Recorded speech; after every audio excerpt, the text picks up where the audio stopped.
All right, Sarah. So, who's your favorite true criminal? Let's just get down to brass tacks here. All right. Oh gosh, I don't know. I'm just so fat. I think like every 20 something year old girl, I'm just so fascinated with Ted Bundy. I Okay. feel like Yeah. everyone is. Tell me about that. Well, for me, it's just kind of like the idea that like he got away with it for so long, Mm-hmm. and that he was so good looking, and but with that he was almost like a chameleon when he was in Mm-hmm. those lineups, that he could change his look so easily that people wouldn't the girls trying to make an identification couldn't ID him because he would just like shave his beard off or cut his hair and he'd be so different. And I think the main thing for me is just kind of from a psychological standpoint, how he was able to lure these girls in and just be so charming, and so on the surface you wouldn't know he was a serial killer, and he just seemed like your everyday law student. And then, I think for a lot of people when he was arrested, it was really surprising.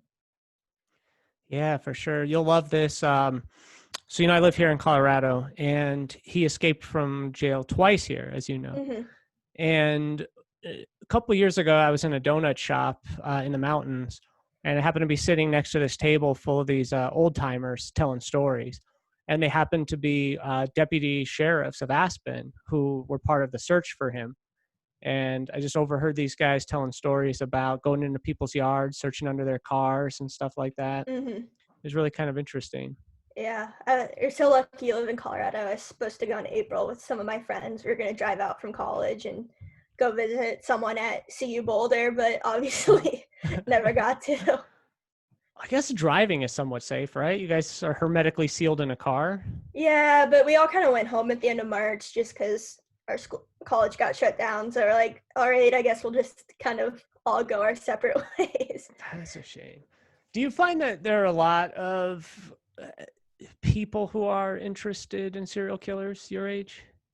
Yeah, I think so. Especially like, you're getting those channels now like Oxygen who are just playing those kind of shows 24/7. And, that's kind of what I fall asleep to every night. It's kind of a guilty pleasure of mine, but I think so because it's just becoming kind of more normalized in media, I think. Mm-hmm. You had, I think it was last year, that Zac Efron movie come out about Ted Bundy, and everyone loves it. My age loves Zac Efron, so of course everyone's gonna watch it. It's just Yeah. kind of becoming more normalized, I think, in the media, and I think because of that, people my age are starting to really get interested in it. Yeah, I had an author on here not too long ago, and she mentioned how surprised people are to find out that she is interested in such things. For me, I don't find that interesting at all. I honestly think it's more interesting when someone isn't interested. I think everybody is to some extent. Right, exactly, because it's just so fascinating, and I think the average person, we're all fascinated because we can't wrap our head around it. We Hmm. don't understand the psychology of killing someone and going and killing again. It's just, for me, it's more of the psychological standpoint of everything behind it. Is that what you studied in school? No, I studied political science. That's a whole darker side of the human psyche, I Yeah, think. yeah. Especially I focused my last 2 years on national security and terrorism. So Oh, gross. So what do you think? Are we nationally secure? I don't think we'll ever be nationally secure. It's so easy. I think just for, you know, I will never be nationally secure. No country will ever be fully secure. Not even Uruguay? I mean, maybe Uruguay. I don't think anyone's gonna ever really go be like, you know what? I want to attack Uruguay. Yeah. They're probably pretty secure right now. Yeah, They yeah, seem like it. yeah. I subscribe to their nation's YouTube channel. I like to keep Oh yeah, they're just chilling down there. No fear in the world, no care. they're really happy. Yeah. Okay, how many serial killer pen pals do you have at the moment? None. None. No, I try not to You're get involved with them. Besides talking about them on the podcast and watch TV about them. Well, tell me about that. What started the podcast? I mean, I've always listened to a lot of true crime podcasts. I would spend like 8 hours a day at work have one headphone in and just listen to like My Favorite Murder and Morbid mostly. Mm-hmm. You know, we've always kind of talked about true crime with my friends, and I texted my co-host Jordan on her birthday. I was like, "Hey, happy birthday! You want to start a true crime podcast? I think you'd be really, really good at podcasting." And she was like, "Okay." And I was like, "My birthday present to you will just be, I'll buy all the equipment. All you have to do is show up once a week and record. Find a case and record. That's all I'm asking you to do." And so that's just kind of how we got into it. You know, I think it's something we kind of wanted to talk about, and we think we're funny, and we think, you know, so we thought it would just kind of be a great way for us to hang out and talk to each other at least once a week, as well as talk about something we're interested in. For sure. Do you remember what the first movie or news bulletin or story you heard that got you interested in it? So I grew up watching Law and Order with my mom. Law and And Order. yeah, so one day I was probably like 12 or 13. My uncle comes over and I'm watching Law and Order, and he goes, "You know what? You're into that stuff. Why don't you start? You should watch the first 48." So I started watching that, and I just got really fascinated with it, like trying to find, you know, the suspects and the police work behind everything. Mm-hmm. What is the first 48 again? Or what's the premise of that? It follows homicide squads. Usually, I've seen mostly in Atlanta, where you have when you're trying to find a killer, the first 48 hours are the most important, because after the first 48, your drop off rate of not being able to find the suspect drops significantly. So it's about homicide detectives trying to find the suspect within the first 48 hours. Interesting. I kind of just assumed it was a reality show where they only have 48 hours. Or the guy just gets away. That's it. Yeah, that'd be interesting. That'd be an interesting reality show. I think we're heading towards that. You know, we're getting Probably. to that point. I know, there's only so many love reality TV shows you can have. Yeah, it's about time we have one about murder, I think. I think it'll be a gradual thing. We'll start with Battery, and then it'll just kind of go up from there. Yeah, You know? maybe. Yeah. So besides Bundy, who else? What other cases you've been following? I mean, most recently for me, it was the Sidney Loof case out of Nebraska. Oh. Mostly because, I mean, I was living through it. I was at school in Nebraska at the time it happened. It was big news when even when she just disappeared right So away. start me from the beginning on that one. I'm not familiar with Yeah. that one. So, 20, I think she was like 24, 23. Year old Sidney Loof, she was, I think, living in Lincoln at the time where I was living. She went on a date with a girl who was Bailey Boswell, who ended up she's was charged with her murder. Went on a date with her, and basically Bailey and her 54-year-old roommate Aubrey, forget his last name, but they ended up killing her, and then they kind of went on the run. They were down in Kansas and Missouri, and then they were finally extradited back to Nebraska. And it took them a while to find her body, and they found it, you know, in outside of a small town about 30 miles west, I think, west of Nebraska. And her body was chopped up in different pieces, and, you know, there really wasn't a good reason for it. And so I just remember, you know, kind of living through it and Wow. remembering when she went missing and it was big news, and then when they found out that she was murdered, it was even bigger news. And because just it doesn't happen there. Yeah. I imagine, Nebraska's got to be a really small town, right? Yeah. And I was actually in a criminology class, and my professor was the sheriff of one of the towns, and so Mm-hmm. we kind of got information from him. You know, we got to ask him like actually questions about what was going on, and he would answer them. And, you know, so we kind of got more informed about the case because we would just spend our class times talking with him about it. Wow. Did you know people who knew anyone involved with it? No. But so Audrey is he was convicted and he's awaiting sentencing. And then Bailey Boswell, her trial should start in September. So it was really recent. I think it happened in 2016, 2017. Wow. It's the missing person stories, I think, are always the most eerie stories, you know? Yeah. Yeah, I think those that turn into the missing persons, then they find the body and then they know they were murdered, and then those usually turn into unsolved cases. Are really, yeah, they're eerie. I find them extremely disheartening because it's likely those won't ever be solved. Yeah, for sure.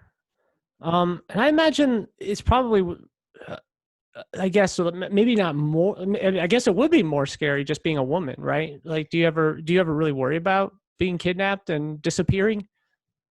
I think, in the back of your head, you kind of always do. If you're driving and the car behind you takes all the same turns you do, I feel like I get a little more on edge because, a lot of the time I'm driving home, late at night or something. And, I think when I was living in Lincoln at the time, I was living kind of downtown, but our college was downtown. And there'd be times that, I'd be walking home alone at, 2 a.m. from the library with both my headphones in. And I'm like, looking back, I'm like, wow, that's really stupid because someone could have just taken me and no one would have known. And Yeah. I would never hear it coming kind of thing. Yeah. Tell me a little bit about where you grew up, like Virginia. Yeah, so I grew up Northern Virginia, kind of right outside DC. I don't know, just normal suburban life. I think they do. I mean, I don't know. Here, I think Reluctant growing to up, talk crap about Virginia. I mean, I can talk a lot of crap about Virginia, I'm but sure, yeah.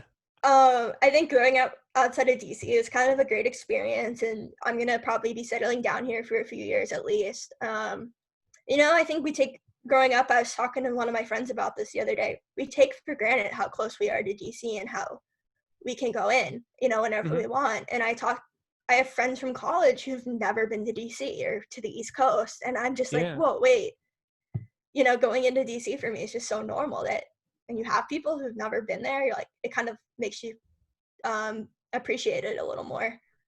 Right. Yeah, DC is a beautiful town. I've been there a couple times. And it's great. Like, if you live close, you got to take advantage of it. Exactly. But it's weird, like, I'm here in Denver. I've never been skiing. I was born and raised here. I never skied my whole life. It's never come up. Yeah, I don't think I think last summer was the first time that I've actually hit every monument. And that's just because someone was in town that's never been. I was like, oh, great. Now I have an excuse to, like, go because it just never crosses my mind. Yeah, no kidding. That's so bizarre, right? Yeah. And then, speaking of true criminals in every sense of the word, you've got a whole city full of them right there, right? It's a beautiful place to study true crime, especially with political science. Yeah. It's not just the serial aspect of crime, though, is it? I feel like there's other aspects to it that are interesting. Bank robbery, for example. Yeah. Do you guys ever tackle stuff like that, or is it mostly unsolved cases and murders?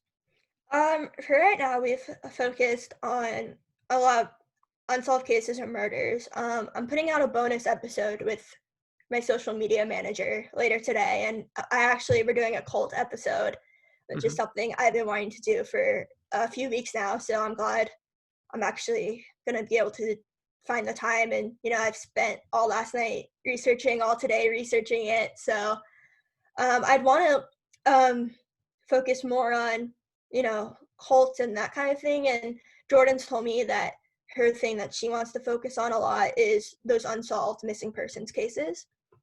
So I think we're gonna start expanding a little more. Fantastic. So tell me a little bit about the cults. Which ones are interesting? Which ones have grabbed your attention? So this episode's for the Children of God cult, or also known as the Family. I think that one just got my attention because I've never heard of it, and I was surprised because there's a lot of children's sex abuse in it, and it's still ongoing, still a cult today, and so I was really surprised I haven't heard of it. growing up, you always heard about Jonestown and Waco, and my grandpa actually worked in Waco at the time all the David Koresh stuff was going down, and he could see the fire and from his office building. So that one's always interested me. But I think if I keep doing cults, I think I'm going to start doing ones that are a little lesser known, because for me, that's kind of the whole point of this podcast, is for us not to cover those big cases that everybody knows. It's to cover the smaller ones that, I haven't even heard of until I start researching. So I think that kind of makes us stand out, is that we want to be focusing on those smaller, lesser known cases. Yeah, for sure. How'd you find out about these guys, the Children of God? I Googled top 10 worst cults. It's a great place to start, right? I love it. You be honest about it. That's fine. Yeah, no, and see what came up. Yeah, it's where it takes you after you initially search, right? Exactly. Yeah, exactly. And I was like, all right, these 2 other cults, I'll probably end up doing another one soon that I was looking at, but I started reading more about the Children of God, and it caught my attention. Initially, so tell me, I mean, I know you're going to release a podcast on it, but tell me just a little bit about it for my sake. Yeah, so the founder, David Berg, he grew up in the evangelical faith, and he was a pastor, and they got kicked out. So he started his own religion in 1968 using the whole free love and hippie kind of thing.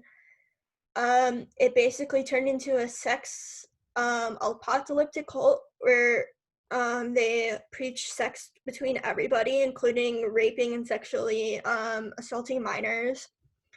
So it involves a lot of that. So it's going to be definitely a darker episode, but yeah, I thought it was interesting. Like Joaquin Phoenix and River Phoenix, they were born into the cult. Oh, Joaquin Phoenix, right? Yeah, Joaquin Phoenix. They were born into the cult, and so was Rose McGowan. So there's some celebrities. That's why. Yeah, that's why I know who they are, I guess. Yeah. So there's some celebrity people from there. So it's always disturbing when people try to fuse sex with apocalypse. Seems counterintuitive, doesn't it? Yeah, but at the same time, it's like, all right, do what you can while you can, because the world's going to end anyways. Yeah, for sure. But just the very design of it is to create new life, right? So by its basic function. Yeah. It's an optimistic kind of activity. Yeah, so by the time I think they said that the first wave, the world was going to end, and then it didn't, they're like, oh, I guess we're just a sex cult now. So one of those cults, they like to change their mission statement. Yeah, exactly. I like that. I like that they can be flexible. They're not just stuck with their old doctrine. Yeah. Did you grow up in any religion? I grew up Jewish. Okay. So not really super practicing, but I do have that background. Yeah, like culturally Jewish, maybe not. Yeah. Yeah, I'm pretty culturally Jewish. Okay. Ever tempted to join a cult? 100% no, unless you count being a member of the Husker football fan club. That's a pretty good example of a cult. I know. I think being a Husker football fan is a cult in itself, but like a positive and good cult. Yeah, maybe it's weird you say that. So I grew up in a pretty small church that my mother kind of imposed upon us. And it was filled with Nebraska transplants. Oh, and that's what I mean when I say cultish. Like that was my introduction to that lifestyle. And it seems a lifestyle because they are obsessed with that college team. Oh yeah, no, even when I'm home, I'll be wearing like a Nebraska shirt and someone will like come up to me and be like, go Big Red. Like, no go Big Red. No, yeah, it's crazy. Yeah, you guys have like secret signals and everything. Oh, how did you get indoctrinated? Did you get like approached by somebody in a shady part of the university? They're like, come here. No, honestly, I was there for a visit my junior year of high school, and they took us in the stadium, and I like got goosebumps going into the stadium. And I was really? Yeah, and I was like, I'm going here for college. What was it about that stadium? I mean, it seats 90,000. So you go, and it's just, there's something about it. You can feel the history going in. You can just feel it. And then, like, every time I go in for a game and every time they do the tunnel walk, I get goosebumps. Like, it's just something about it. It's just so amazing, and everyone like should experience it, even if you're not a Husker fan. Do you think? Well, how many other places did you visit? I visited a few other colleges, but it was Nebraska was pretty much the only one that I was like, I have to go to. There's something special about that place, huh? Yeah. So weird. I mean, I got to be honest with you. So, like, I'm the principal of a school now, which is really weird because I hated school my whole life. And my college experience was way different. I never went to like a big university. I never did the whole touring schools because I dropped out of high school. So there was never that part of my Hmm. life. So it's interesting to hear about like how people go about choosing colleges. Yeah, and I also started off as a journalism major. Um, That's actually what I got my degree in. okay, yeah, and Yeah. UNL has one of the better programs in the country, so that also got me there. But just I don't know, there's just something when I stepped in onto the university, it just kind of felt like home, and I was like, Hmm. I meant to go here. So what made you decide not to do journalism? I think after a while, it wasn't for me. Um, I was getting a lot of anxiety. It wasn't the whole deadline thing, but having to go and talk with people and like finding members of the community to talk to was just pinning up my anxiety so much. And at that time, I was a poli-sci minor, Hmm. and I just enjoyed it a lot more. I thought the culture in the department was a lot better for my kind of personality. And I had friends in the journalism department. I had friends in the poli-sci department, but my classes in the poli-sci department, it just seemed everyone was like, we're all in this together. We're going to study together. We're going to hang out, and like, we're going Hmm. to talk outside of class. And, it just became more of a positive environment for me. And, being from DC, it kind of just fit Hmm. at the end. And I started off doing American politics, US politics and government, and I ended up switching over my kind of last 2 years, my concentration over to national security and then international relations. Did you have any ideas on what you hope to do with it? At this point, a job's a job. Right. Yeah. I'd love to try to get into the national security field if I could. What do you want to Um, do? How can you make us more secure? I mean, I literally pretty much spent the last few research papers writing about Hamas and Hezbollah in the Middle East, Should we and be that's worried about them? um. I think Lebanon should be worried about them. Yeah, they should be worried. They should be Let very them worry worried. about Hezbollah. But I mean, I was in Israel last summer and didn't feel unsecure at all. So Really? yeah, and there was Tell me some a little bit about there was some the few days before we ended up going, there was Hamas was firing off rockets into that. Israel. They love to do that. Yep. And Tel Aviv, and everyone else was freaking out. And my professor goes, because I went on a study abroad for 2 weeks. My professor goes, that's normal. It'll be a ceasefire by the time we get there. Mhm. And sure enough, it was. It was. But you could Was kind that of see the craters in the ground sometimes about where rockets hit, which is kind of interesting. it is interesting. What was that your first time there? Yeah, it was. Wow. What did you think? What were your impressions? I loved it. I'm itching to go back so bad. I want to go back. If someone Yeah. today was like, "Do you want to move to Israel?" I'd be like, "All right, let's go. I'll move there in a heartbeat," kind of thing. Yeah. Really? Yeah. Yeah, I've had some friends move there, and they seem to really, really love it. So I don't know. I've not had the chance to visit, but it's definitely a place I'd love to go. Oh yeah, it's amazing. But on a continuum of secure nations, Uruguay is on one end, as we've discussed. Israel's got to be closer to the other. Yeah, I mean, when you're in the Middle East and every bordering country except Jordan hates you, Yeah. yeah, you're pretty. And And even Jordan, you can't really trust completely to love you. yeah, exactly. And fun. When I was there, we stayed down in a kibbutz in the desert in southern Israel, right on the Jordan border, and I got to go up to it, and it was like, I don't know, it just like felt really weird getting up to go to like another country's border, Yeah. looking over and everything, and I'm like, they're like, it's the most secure border in Israel. Wow. I mean, well, you mentioned anxiety earlier. I've always, I guess, kind of felt like there's got to be a special, maybe even its own word for Israeli anxiety. Like they've got to be a pretty anxious people. Are they? Did you find that to be true? No, I mean, when you turn 18, you have to be in their military for 2 years, so everybody's Hmm. pretty much trained. They have the Iron Dome over Israel, and they have a pretty good missile defense system.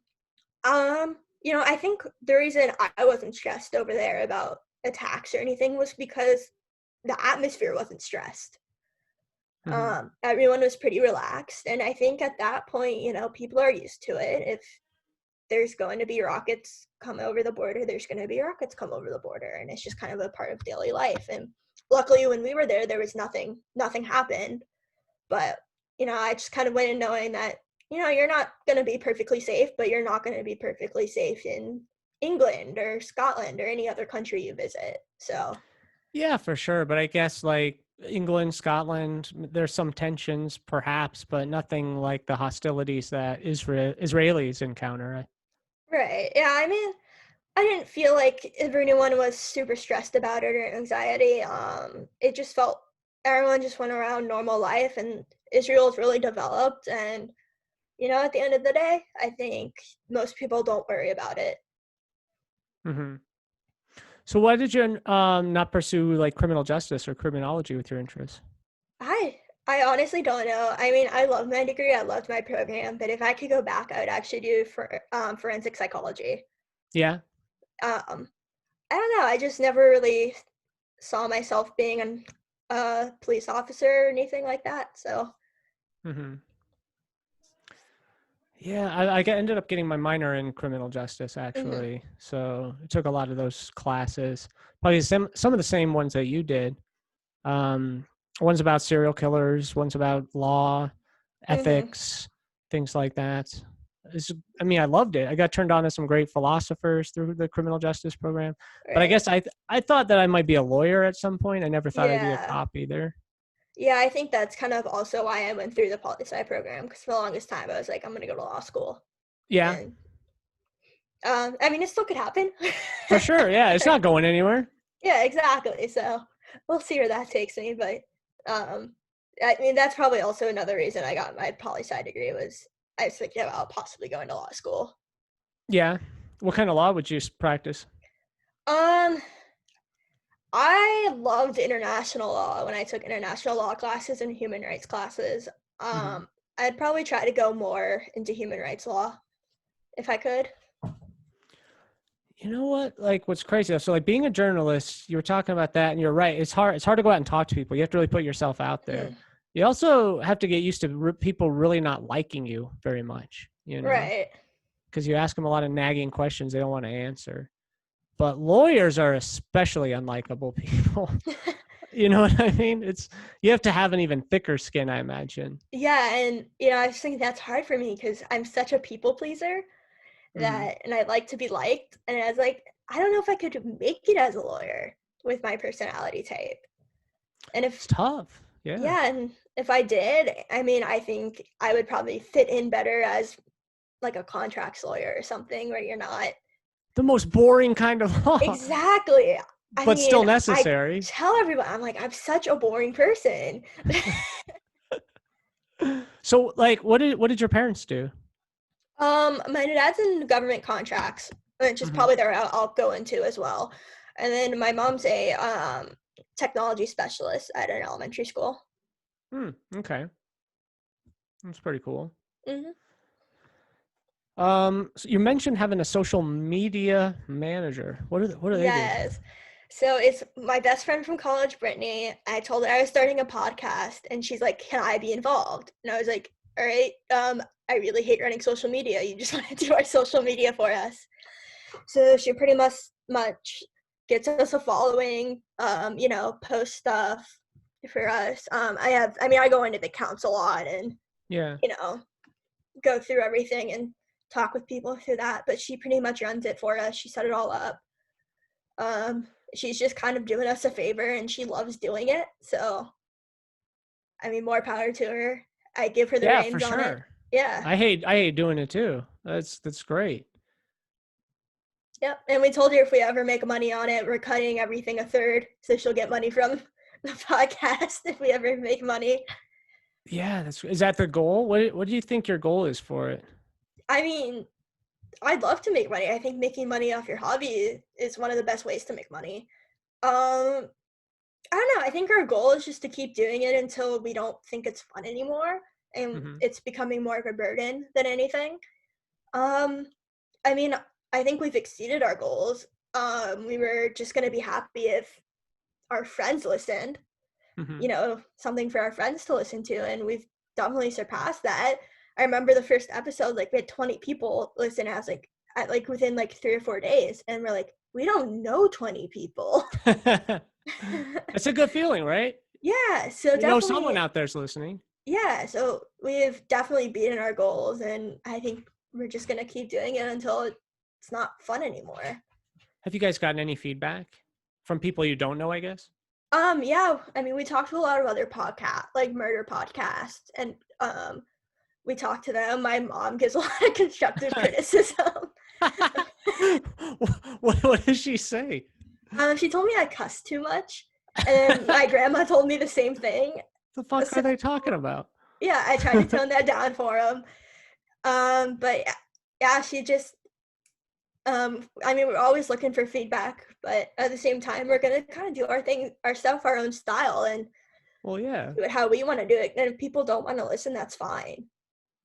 That's the great thing about it, right? Is it's kind of democratic in that way. You really can Hmm. do whatever you want, release them whenever you want. Having worked in journalism and then doing this, I like doing this. I never have to meet a deadline. I don't have to interview people I don't want to. Exactly. It's great. It's The like cost is pretty minimal, you yeah, know? and if we get busy, we record on Sundays and then I edit on Sundays and we get it out by Monday. If there's a weekend or something, we can't put it out, no big deal. Yeah, for sure. So I Um, think, do you have goals on release dates and stuff like that? yeah, we try. We've missed 2 weekends so far, and I've just because noticed. I we read the Twitter. yeah, just because we get busy. That's the reason for the bonus episode that we're recording because I feel bad. But just busy. Sometimes life takes you, and Hmm. you can't make it, and that's fine. But yeah, we try to record every Sunday, and then I'll edit it Sunday night or Monday morning, and I try to get it out by Monday at noon. And if it doesn't happen, it doesn't happen at the end of the day. But we try very hard to get it out by Monday. Nice. Can you tell me tell me a little bit about the true crime community of podcasters? Because I've noticed like it is a community. Yeah, it's really great, especially with the smaller podcasts. We all support each other. We're in like a few Twitter um messages, like in a group, and talk to each other. We support each other. We'll do promo swaps. I don't ever feel like we're stepping on anybody's toes with our podcast because it's just so supportive, and we Hmm. really appreciate that. Do you guys talk to each other about what you're working on so you don't do the same things, or do you guys care? I don't think we really care. I was reading our group message with some other podcasts, and two other podcasts are interviewing the same person, and it wasn't like anything major. They're like, "Oh, that's great," that you're interviewing them too, and so I don't feel like no one steps, and it's not competitive or anything like that. Hmm. It's very, very supportive. Do you try to track down people to interview? We haven't done any interviews yet. Um, if I read anything from interviews, it's because I watched the show or read it online. Um, I kind of want to get bigger before we start possibly interviewing people. So then we already have that following, so the people we're interviewing doesn't feel like they're wasting their time. But then we've also thought about maybe collabing with some other podcasts and doing bonus episodes with them. So, we try to work with other people when we can. But I think for right now, because we're on such a tight schedule when we can record, that it Hmm. works best if it's just us. Hmm. Can you tell me a little bit about how you met your partner? Is it Jordan, right? Yeah, Jordan. Yeah, so we met freshman year of high school, actually, in I think it was geometry class, and we were friends pretty much off and on until in high school, and then we really reconnected our senior year. We were in an English class together, and we've been pretty much connected at the hip ever since. Sweet. And are you guys living in different areas? Or are you doing it remotely? She lives about 15 minutes away from me. But Okay. we've been just doing it remotely for us. It's a little easier right now. We recorded one episode together, but we found that it's a lot easier for us just to do it over Zoom, because then, we can be a little more flexible with timing. Yeah, And Zoom has been great for that. yeah, and it's not like, oh, hey, like, okay, I have to drive to your house or you have to drive to my house. It's, all right, you want to record in 5 minutes? Let me set up the Zoom. Mm-hmm. So it's been a lot easier for us to be flexible with Zoom. Yeah, totally. And actually the sound isn't that bad. It's kind of nice. No, it definitely hasn't been bad. I mean, I'm just wearing $20 pair of headphones, and it's been a lot better than the mics I bought. So Coming in loud and clear. Perfect. Sounds just fine. I look like a freaking astronaut here, but yours is just fine. Yeah. So how about any major true crime events in your community? What's happened there since you've been alive and your memory has been online that you think has had an influence on you? I don't have a memory of this because I was 3 at the time, but definitely the DC sniper. I remember it very well. Yeah. Yeah. I mean, definitely lived through that. I think I was in 6th grade. Yeah, my mom wouldn't take me to parks or anything because they're afraid of getting shot. And from what my parents told me, everyone was on edge because it was just so random, and you didn't know, like, they were afraid to, like, go put gas in their car or go out anywhere besides going to work. So I think definitely that was the biggest one. I mean, of course, 9/11, the Pentagon's What was 10, 15. Oh yeah. Yeah, 10, 15 miles from where we live. I mean, obviously I don't remember either of those, but I think both of those kind of shape how the mentality of people around here a little bit. Really? In a very noticeable way? I don't think so. It's just kind of the idea of you never know what's going to happen because of where we live. And I think for me, in a sense, 9/11, when I fly into DC, because when I was going to school, I'd be flying home a lot. And at that point, I kind of knew the course of action of the plane, the going into DC and how it would land. And I'd always be a little on edge if I felt like we're off that route a little bit. And flying into DC. And I don't know if that's with other people as well, but for me, if I feel like the plane's a little shaky landing or we're going off a little route, I freak out a little bit because you just never know if it's going to happen again. Yeah, yeah. What are your memories of it? I mean, I was 3. I don't have any memories. You were 3 in 2001? Yeah, I was born in 98. Born 98, okay. Yeah, I mean, I don't have any memories. I thought you said you were 3 during the DC sniper. Wasn't that 2002? DC sniper, I think if I was in the 6th grade, it was a lot longer ago than that. I know I was alive. It seems like it was a while ago. That was the one where it was the father and the stepson, right? Yeah, Google says 2002, so I would have been 3 and 4. Yeah. Maybe so. So man, my memory is off on that one. So, I mean, I don't have any recollection of those, but they just, growing up around here, they do stick in your mind a lot. Yeah, for sure. Did you know anybody who was in the Pentagon or anything like that? Any family members? No. Luckily, by that point, my grandpa, he used to work in the Pentagon. He was retired. The same grandpa that was in Waco? No, different grandpa. Both my grandpas are extremely interesting. They were both career Air Force. Wow. They're in some really weird places during weird times. Yeah, I mean, my grandpa owned a business in Waco after he retired. I guess wasn't too far from the compound, and then, yeah, I mean, so no one I knew, and I don't think my parents knew anybody either. So I think we got really fortunate with that. Well, yeah, for sure. Anything else? Any other like local crimes? Local heists, local murders? Not that I can think of. I'm trying to think. Jaywalking? Anything? I mean, I jaywalk all the time. Are you known for it? I probably am known for it. I had a habit at school of just running across the street. um, They didn't have a crossing guard there? They don't have crossing guards in Virginia oh, we do, but to prevent that sort of thing? I mean, I'd run across the street in college too. I was like, hit me, please. I don't want to go to class. Yeah, there you go. So I you're a mean, true criminal in your own way. exactly. I mean, I think you just hear stuff from DC all the time, especially from Southeast, of kids getting shot. Well, yeah.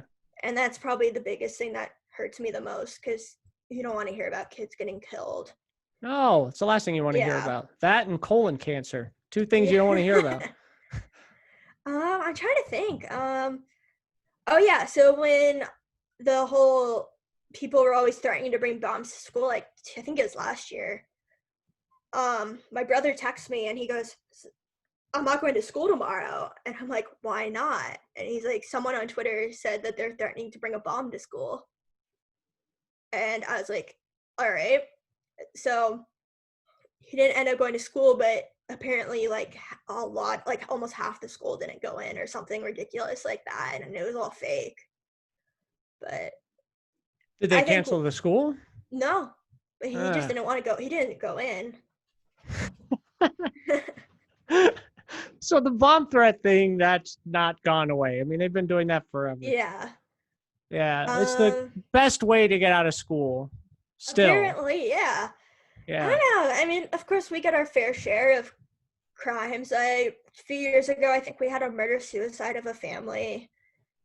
But I can't really think of anything super significant. You know, I think for me, a lot of my interest from true crime probably came directly from my grandparents who grew up in the Great Depression era. Mm-hmm. And they would talk a lot about the public enemies of the time who were basically akin to rock stars of today. I mean, they were beloved by people, you know, John Dillinger, Babyface Nelson, Pretty Boy Floyd, people like that my grandparents like looked up to as if they were the coolest people in the world. They were murderers and bank robbers. Right. And that's why I really do kind of feel like the interest and fascination in true crime is virtually universal. Like, it's not weird. It's not abnormal. I think everyone has some sort of fascination with it. Exactly. And I don't know if I should say this on a podcast, but why not? I mean, I'm telling everybody I know because it's super cool. But my grandpa grew up in Wilkes-Barre, Pennsylvania, and in the 50s and 40s and 50s, there was a lot of mobster activity. So one of the guys from The Irishman, not the main guy, one of the smaller guys, grew up he was living down the street from my grandpa when he was growing up. Wow. So I think it was the Buffalino, one of the guys from the Buffalino family. I'm not 100% sure. Interesting. But yeah, when that movie came out, like my dad's like, you'll never guess who grew up from that movie down the street from your grandfather. So did he have any really good stories from back then? He said apparently one time he was walking to school and a mobster picked him up and drove him to elementary school. Yeah? Yeah. Never got invited to join though? No. I mean, no.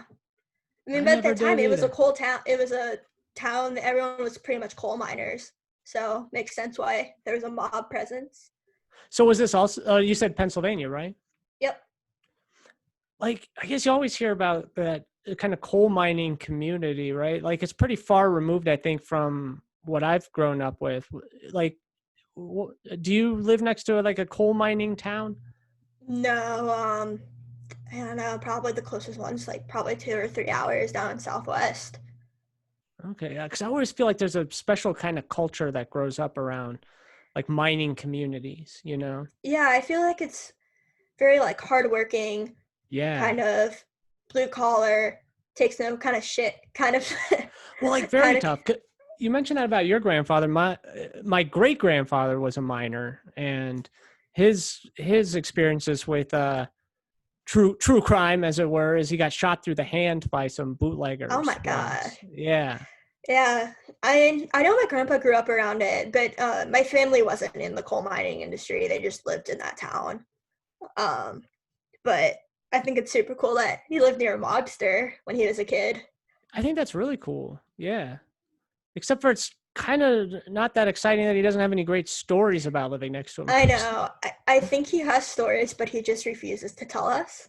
Really? They were that traumatizing? I don't know. We say that about his whole entire life too. So we Like he's always not a joke. very talkative guy? Well, we always about his past. I mean, we always joke that he knows stuff when he was in the Air Force that he can't tell us and stuff like Yeah, that yeah. too. So we always joke that he has a bunch of stories he can't tell us. Do you think it's true? I mean, the jokes always reveal a little bit of truth, right? Do you Oh actually no, think he knows things? he knows things 100%. Wow. How far did he make it up in the Air Force? He was pretty high up. He worked on Capitol Hill for a while. Worked in the Pentagon, so he knows some stuff. So you got to follow politics pretty closely, right? Yeah, I do. Yeah. Do you have any political leanings? Or are you kind of more in the Um, center? I'm pretty in the center. I tend to vote a little more Republican than Democrat. Mm-hmm. Um, but I think I'm a pretty moderate Republican. I don't just vote on party lines. I vote for the person. Mm-hmm. Um, but yeah, I think I'm pretty moderate. And who are you supporting 2020? Um, I can't support Trump. So I think I'm probably gonna go Biden or third party. See, that's the tough thing too, right? To tie it all into the subject of true crime, I really do feel like to vote for one or the other, you're voting for a criminal, you know? Yeah, exactly. And that's kind of my main thing is I don't know morally if I can vote for either of them. And for me, it comes down to who do I trust, and I don't trust either of them, quite honestly. So I don't either. we'll see. Hopefully, a good, strong third party candidate comes out. I mean, they won't, at least not Well, a viable one. Yeah. I know. But we'll see. You think about a career in politics? I thought for a while about maybe working at a lobbying firm, but I don't know. I don't really see myself in politics. My friends always joke I should run for the House of Representatives for my district because our guy's Yeah, been why in there not? forever. But I don't know. It's just I see myself I've always been more of a behind the scenes kind of person. Like as a journalism major, I was even very uncomfortable having my name as the byline. Really? Yeah, I know, very surprising. Yeah. So I don't know. I don't see myself really in the public spotlight. Well, when you were doing journalism, were you concentrating mostly on writing? Yeah, I was more on the writing side. I gotta tell you, you dodged a bullet with journalism. I It's probably know. the smartest move you ever made. I know exactly. Now everyone's getting cut. Yeah, like there's just no jobs. I graduated in 2010, and so it was right after the '08 crisis, Hmm. and there were just no jobs. You know, Yeah, and I think I wanted to be like a DC sports journalist, and oh, that just would be because great I'm just like, wow, I get paid to watch sports. Great. for I get sure. paid to do something I already do.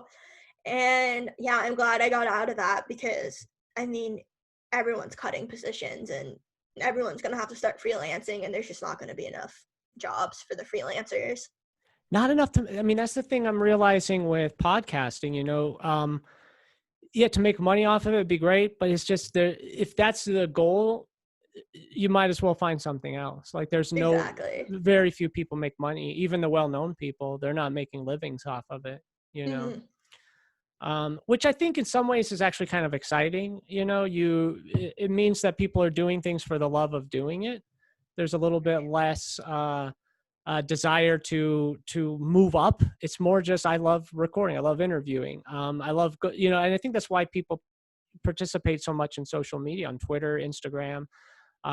They're just eager to get the story out. And so Exactly. there's definitely good sides, I think, to it. Hmm. It's just a shame that you know even less who to believe anymore or what to believe. Yeah, yeah, and I think that's also why I got out of journalism was I just didn't like when I saw the route of journalism going. I thought a lot of it, I I don't even trust the mainstream media anymore to give me straight facts. That's all I want. Hmm. And I just didn't like the way I thought the media was starting to downturn. In my opinion, it was downturning, and I just couldn't see myself being a part of that because I don't want to write. I don't want to take an opinion if I'm writing straight news. It's news. Yeah. You shouldn't have an opinion. And I was just getting super frustrated with the media, and I just didn't want to be a part of that anymore. Understandable. What do you think of the Redskins changing their name? It hurts. I Does it? mean, grew up here. I grew up. My dad's a lifelong Redskins fan. I grew up a lifelong Redskins fan. I understand the point for needing the change, and I already have my favorite name. I hope we're the Red Wolves. Yeah. But That's I pretty mean, cool.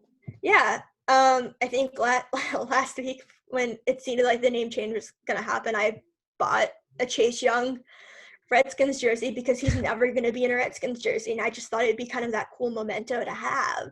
Yeah.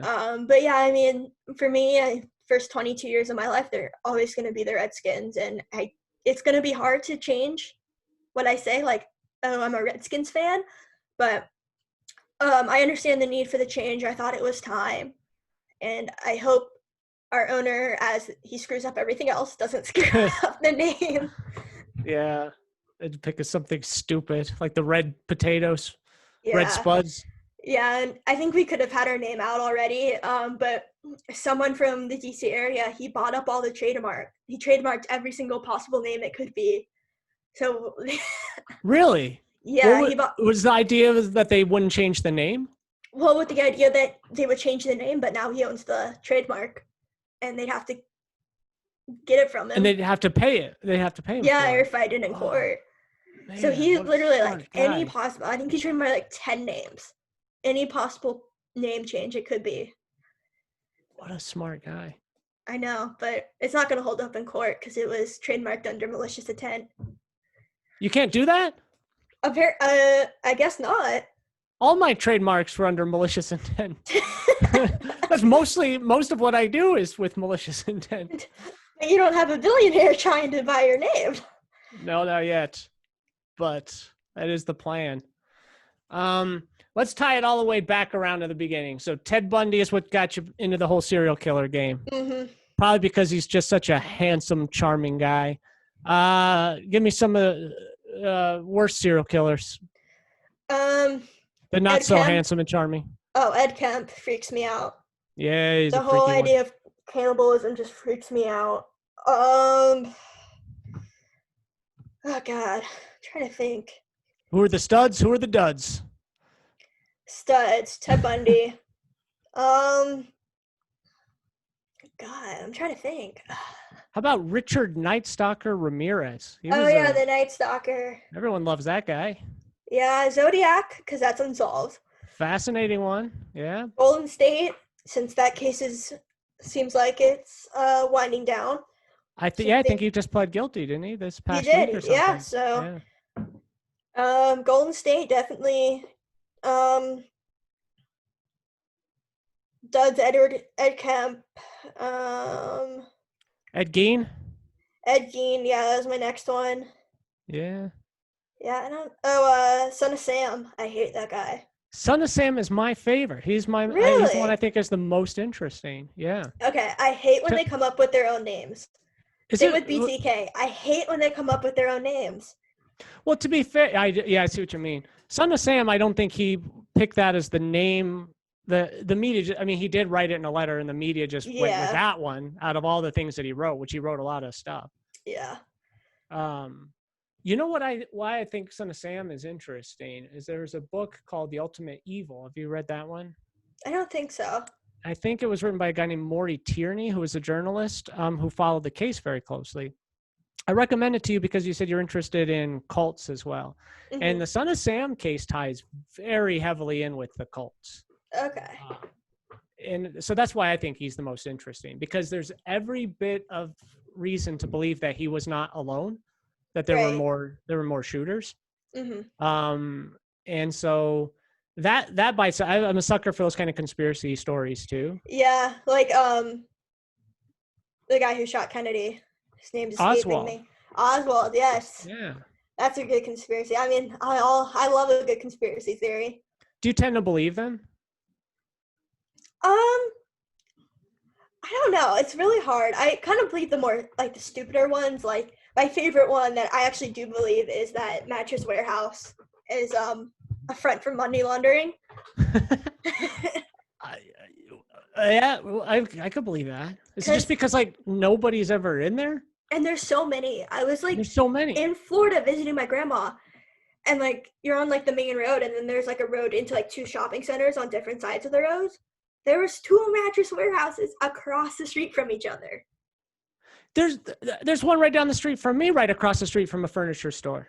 Exactly.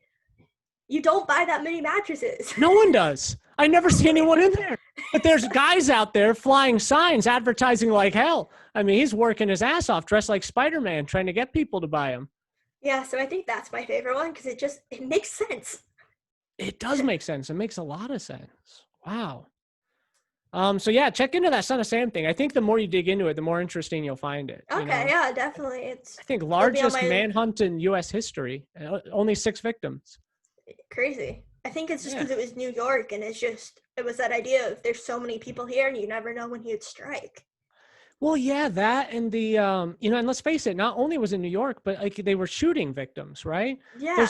There's nothing all that horror movie like about shooting people in New York City. That's pretty normal, right? That's like actually natural. And again, with only six dead, and I can't remember, maybe 13 survivors. It was the letters. It was the letters. That is what captivated the entire city. Yeah. Very creepy, eerie, satanic, cult-like letters. I'll tell you something else that's really freaky about that. So one of his logos, right, that he wrote on one of the letters, this little design that he drew on it. It didn't look like the Zodiac. It did, but right down the street from my house too, somebody had spray painted that on the back of a building. And that's weird. It's been there ever since I was a little kid, and it's still there. It's still there. Yeah. It's just to me, like, it adds to that atmosphere of maybe he was right, because he's still alive, and he's been questioned many times, and for a long time he said he was the only one. I mean, that's one of the reasons why we've just kind of closed that case, because he pled guilty. He admitted to doing it all, and people have really tried. The people who've investigated it, investigative reporters and ex-cops who never believed that he was the only one, have pushed him and pushed him and pushed him. And it's only been in the last few years that he's admitted that there were others. Yeah, it'll be interesting what John Douglas, the founder of the Behavioral Science Unit, says. I'm reading one of his books right now. I've read a few of them, but I wonder if this book he talks about the Son of Sam, because he's going through his interviews with serial killers. Really? Sounds like an interesting book. Yeah, it's I'm trying to figure out where it is in my room, but yeah, it's really good. All his stuff's really good. John Douglas, huh? Yeah, I'll have to write that down and check it out. It sounds really cool. Well, I don't know. I think we covered some really cool territory today. We got 9/11, we got the safety of Uruguay, the insecurity of Israel, a little bit of Waco. Your grandfather lived next to gangsters, but has no interesting stories about them. That's the most suspicious thing I think I got out of this. But it was really cool. Sarah, thanks so much for thanks for having me on. I really enjoyed it.